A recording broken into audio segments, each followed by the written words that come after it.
예, 반갑습니다. 오늘은 어제에 이어서 명리와 건강 보는 법. 그래서 이제 건강 중에서도 그 신장에 관한 부분 오늘 설명을 드리도록 하겠습니다. 지난번에 제가 말씀드린 대로 만성심부전을 제가 진단받고 6개월이 지났다고 했습니다. 제가 느끼는 것 중에 하나가 이제 소변을 검사를 해보면 우리가 가장 핵심이 이제 단백뇨지 않습니까? 크레아틴 수치는 이제 병원 가야 알 수 있고, 단백뇨는 가만히 유심히 보시면 통상적으로 이제 밥을 저는 이제 2끼를 먹습니다. 처음에 3끼를 먹다가 2끼를 먹는데 가만히 유심히 보시면은 새벽에 이제 한번 소변을 보고 나면은 그 이후에 이제 수분을 좀 섭취하고 난 다음에는 단백뇨가, 그러니까 거품이 훨씬 줄어든다는 것을 알 수가 있습니다. 그 거품은 어떤 분들은 요즘은 이제 좌식으로 앉아서 보시는 분들이 계시는데, 앉아서 보시면은 알 수가 없습니다. 그러니까 소변을 보실 때 조금 이제 다 들고 양변기인 경우에 모아야 됩니다. 모아서 이제 위에서 떨어지는 낙수 정도가 크면 이게 이제 거품이 많이 생기거든요. 근데 단백뇨가 없으신 분들은 이게 거품이 빨리 사라지거나 좀 적게 생기는데, 단백뇨가 많으신 분들은 이게 이제 빨리 사라지지 않고 그대로 거의 있습니다. 그러니까 5분 지나서 10분, 15분 가는 경우가 있는데, 이걸 이제 하루 중에 식사를 하신 이후에 가만히 살펴보시면 그 답이 나옵니다. 그게 뭐냐 하면, 통상적으로 식사 후에 한 1시간 반, 2시간, 2시간에서 한 4시간 정도 사이에 이게 거품이 많이 형성됩니다. 근데 한 8시간 정도 지나고 나면은, 식후의 얘기입니다. 8시간에서 한 10시간 정도 지나고 나면은 이게 거품이 훨씬 줄어듭니다. 여기서 이제 답을 구할 수 있는데, 의학적인 거하고 관계 있습니다. 식사를, 그러면 신장이 우리가 흡수를 했을 때 입속에서 이제 여러 가지 엔자임 효소들이 있지 않습니까? 침 속에. 그래서 일반적으로 탄수화물 같은 경우는 아밀라아제라는 아밀로스를 분해하는 엔자임 효소가 있기 때문에 꼭꼭 씹어서 침하고 같이 넘기라 하는 말씀을 드렸고, 그다음에 단백질은 프로테아제라는, 아제라는 게 엔자임 효소라는 의미로 이해하시면 됩니다. 프로테인을, 단백질을 분해하는 엔자임이 있고, 그 다음에 이제 지방 같은 건 리파제, 리피드가 지방이지 않습니까? 그래서 리파제에 의해서 이렇게 분해가 됩니다. 그러면 입에서 다 분해가 안 됩니다. 안 되니까 어떻습니까? 결국은 위에서 연동 운동을 해서 이렇게 소위 윗산이 pH가, 그러니까 산성도가 엄청 강하죠. pH가 2니까, 그죠? 그래서 여기서 또 이제 저작 작용, 이렇게 저작은 씹는다는 뜻인데, 입에서 씹고 위에서 이제 연동 운동을 해서 막 이렇게 잘게 부수지 않습니까? 더 이제 연화시킨다, 부드럽게 한다, 이렇게 이해를 하시면 되겠고, 그 다음 결국은 이제 대장에서 얼마나 많은 미생물들이 있어서 유용 미생물들이 그 기능들을 해주는가. 결국은 나중에 보면은 신장이 이제 필터 기능으로서 걸러져 줘야 되는데, 오늘 신장에 관해서만 말씀드립니다.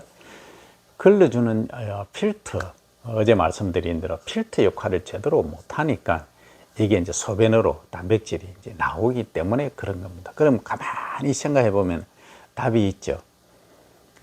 어제 제가 말씀드릴 때는, 그러니까 비빔밥 같은 거, 나물 같은 것도 데쳐서 충분히 이제 너무 뜨거운 물보다는 좀 65도, 70도 정도 되는 물에 데쳐서, 오래 데칠 필요도 없습니다. 한 10분만 담가두었다가 그냥 65도, 70도 되는 물에 그냥 담갔다가 한 10분 정도 후에 꺼낸다? 하여튼 건져내서 나물용으로 드시면 되겠습니다.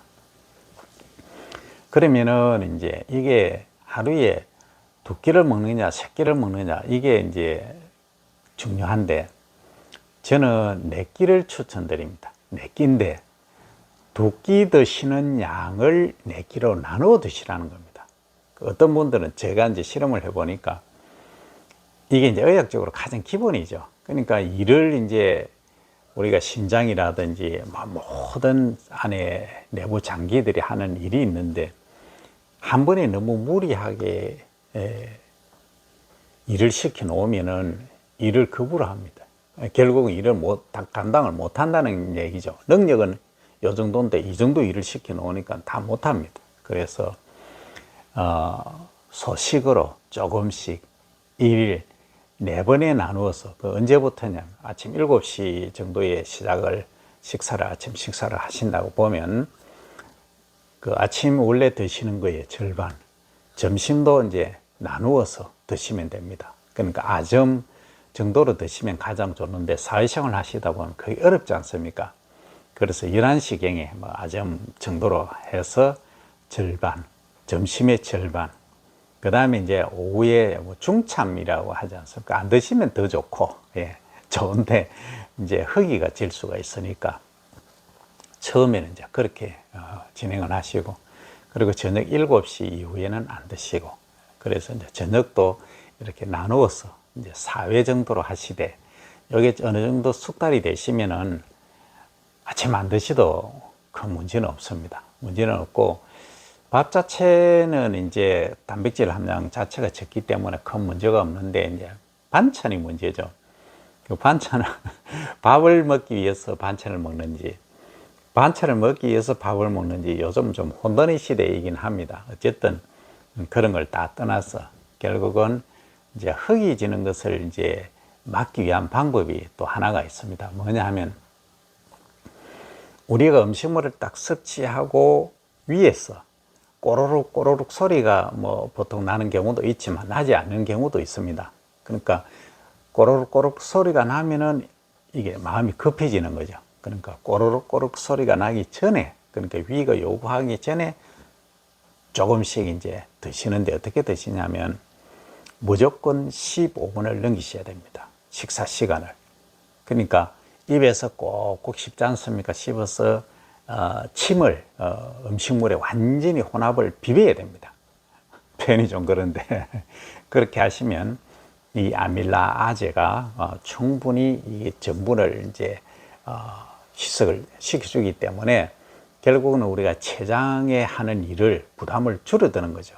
그러니까 우리가 입을 이렇게 많이 놀림으로 해서 제작 기능, 씹음으로 해서 이 턱 건강도 건강해지고 이 건강도 좋아집니다. 그리고 혀도 참 말씀드리기만 한데, 우리가 혀 운동을 이래 쭉 내고 위로 콧등치기, 그 다음에 아래 턱치기, 좌우로 치기, 이런 운동이 있습니다. 그렇게 하시면은 이 혀 건강이라든지 전체 이게 머리 위쪽에 건강이 아주 좋다. 그럼 연구 결과도 많이 있습니다. 많이 있고 민간요법으로도 많이 하고 있습니다. 그래서 전체적으로 좋아지시니까 혀도 이제 좌우로 하고 콧등치기, 턱치기, 이 쭉 치기라고 툭 치는 게 아니고 쭉 빼서 쭉 밑으로 너리 때리고 위로 쭉 이렇게 올린다는 얘기입니다. 그렇게 하시면은 우선적으로 소화를 장기에서 할 걸 벌써 7, 80%를 해버린다는 거죠. 그러면은 췌장에 전혀 문제가 없다 하는 말씀 드리고, 그러니까 결국은 신장에도 이제 부하를 적게 준다는 얘기죠. 자, 그럼 요약해 드리겠습니다. 오늘은 신장에 관해서 말씀드립니다만, 결국은 신장이 사구체 여가율이 핵심이지 않습니까? 그러면 혈관하고 얘기는 다음 얘기입니다. 혈관벽이 탄성이 있어야 되고 피가 맑게 돼야 된다는 것은 지난 시간에 말씀드렸고, 일단 이제 우선적으로 음식을 드실 때 하루에 4번, 처음에는 4번 나누어서 드시라. 이 말씀은 한 번에 많은 양이 기관에 가면은 감당을 못 해냅니다. 그래서 내가 하루에 먹는 양을 줄이시려고 줄이는 게 아니고 똑같은 양을 먹어야 되겠다고 하시는 분들은 4회에 나누어서 드시되 꼭 입에서 꼭 저작 기능을 하시되 15분 이상 드셔야 위에서 이제 그만 먹어도 되겠다. 양이 적게 들어와도 포만감을 느낍니다. 이 점을 유의를 해 주시면 되겠습니다. 그러면 끝으로 한 번 더 요약을 해 드립니다. 음식물을 드실 때 밥은 단백질 함량이 적기 때문에 만복감을 충분히 가져오실 수 있는데 이것을 이제 꼭꼭 씹어서 침하고 같이 삼키시면은 넘기시면은 췌장에 부담을 들어줄 수가 있습니다. 그래서 췌장에 결국은 이제 인슐린을 만드는 기관이지 않습니까? 이게 이제 뭐 120세고 130세까지도 팔팔하게 기능을 할 수 있도록 줄 수 있다. 대신에 반대로 이제 단 것을 너무 한 번에 이렇게 들이키시면 조금 문제가 될 수 있다 하는 말씀 드리고, 신장이 필터 역할을 하기 때문에 부하를 한 번에 거는 것을 줄여 주셔야 되겠다. 그래서 한 번에 폭식하는 것을 막으셔야 됩니다. 그래서 폭식 중에 첫 번째가 단백질인데, 단백질 섭취를 이제 동물성 단백질이 가장 문제가 되죠. 빨간 고기가 제일 좀 그렇습니다. 이걸 이제 줄이기 위해서 우리가 비빔밥이라든지 나물을 드시는데, 이 나물은 결국은 한 10분 정도만, 한 70도 정도 되는 곳에서 데치시면은 그 칼륨이 빠져나오기 때문에 문제가 없다. 그래서 이제 국을 해서 만약에 드실 경우 국물은 드시지 말라는 겁니다. 거기는 칼륨도 많이 빠져나오고 있고 또 뭡니까? 거기에 염분이 많이 들어있거든요. 맛을 내기 위해서. 그래서 식당에 가시면 국물은 드시지 마십시오. 그렇게 하시면은 염분 농도, 칼륨 농도 문제없다 하는 말씀을 드립니다. 그리고 이제 소변을 유심히 관찰을 하셔야 됩니다. 그래서 죄송한 말씀이지만 자변기, 양변기에서 서서 소변을 보셔야 됩니다. 남성분들은, 또 여성분들은 알아서 하시고, 제가 잘 모르니까 그렇게 하시면은 단백뇨가 시간대별로 내가 어떻게 먹어보니까 이게 많이 나오더라, 적게 나오더라, 답이 나오거든요. 그럼 그 적게 나오는 그 상황을 잘 인지를 해보시면 내가 이렇게 먹으니까 단백뇨가 적게 나오더라, 답이 나옵니다. 어떤 날은 단백뇨가 거의 안 나옵니다, 저는. 그러니까 이제 결국은 신장에서 할 수 있는 부하 정도를 넘어서지 않은 경우죠. 그러니까 제 체중이 70kg인데 그 0.6을 곱하라고 했지 않습니까? 그러면 6, 7이 42, 그러니까 42g을 초과하지 않았다고 봐야 되겠죠. 그래서 저는 깜짝 놀랐습니다. 이게 이제 약의 효과가 있는가 보다 이렇게 생각하고 이제 운동도 다 하고 했는데, 또 다시 그래서 좋아서 고기를 먹어버렸습니다. 먹으니까 단백뇨가 바로 나오는 거죠. 그래서 이게 몸은 거짓말 하지 않습니다. 그래서 단백뇨를 딱 확인을 하시면서, 확인을 하시면서 식사를 조절하시기를 바랍니다. 그래서 다음에 또 신장뿐만이 아니고 다른 장기, 다른 또 식습관에 관해서 설명을 드리도록 하겠습니다. 건강 잘 지키시기 바랍니다. 콩팥 화이팅입니다.